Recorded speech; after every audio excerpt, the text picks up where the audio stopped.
बिस्मिल्लाहिर्रहमानिर्रहीम। मैं मरातिब clinical psychologist. आज हम बात करेंगे कि आपके जो बच्चे हैं उसमें डिसऑर्डर्स कहाँ से स्टार्ट होते हैं, किस एज से स्टार्ट होते हैं। बेसिकली अगर आपका बच्चा बचपन से नॉर्मल है एंड आपने उसकी सारी जो डेवलपमेंट है वो सारी नॉर्मल देखी है, तो फिर उसके जो डिसऑर्डर है वो स्टार्ट होते हैं मोस्टली टीन एज से। टीन एज में आपको अनयूजुअल जो बिहेवियर है वो ऑब्ज़र्व होना स्टार्ट हो जाते हैं।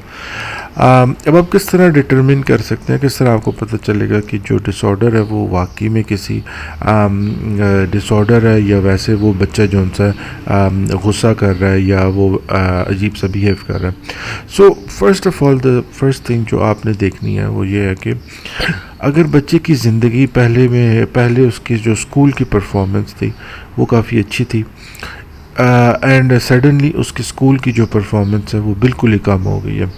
लेट से पहले एक बच्चा A+ ग्रेड ले रहा था, फिर वो लेना शुरू हो गया B grade, C grade, D grade, F grade, यानी कि बिल्कुल ही उसकी जो परफॉर्मेंस है सारे सब्जेक्ट्स में वो कम हो चुकी है स्कूल की।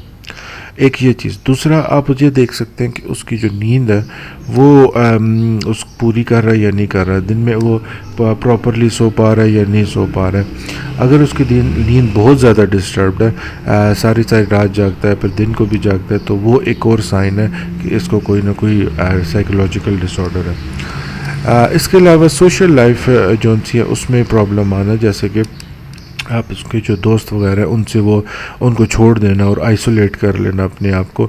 जब ये आइसोलेशन शदीद हो जाती है तो फिर हम इसको कहते हैं कि ये साइकोलॉजिकल डिसऑर्डर में आती है बात। इसको कोई साइकोलॉजिकल प्रॉब्लम है एंड इन सब चीज़ों का फिर हल ये निकलता है कि किसी साइकोलॉजिस्ट को या साइकाट्रिस्ट को दिखाया जाए ताकि वो फिर उसके अच्छी तरह से असेसमेंट की जाए और पता लगा सके कि क्या इसको डिसऑर्डर है भी या नहीं है, what ever this is. And ये देखने के बाद जो असेसमेंट करने के बाद पता चलता।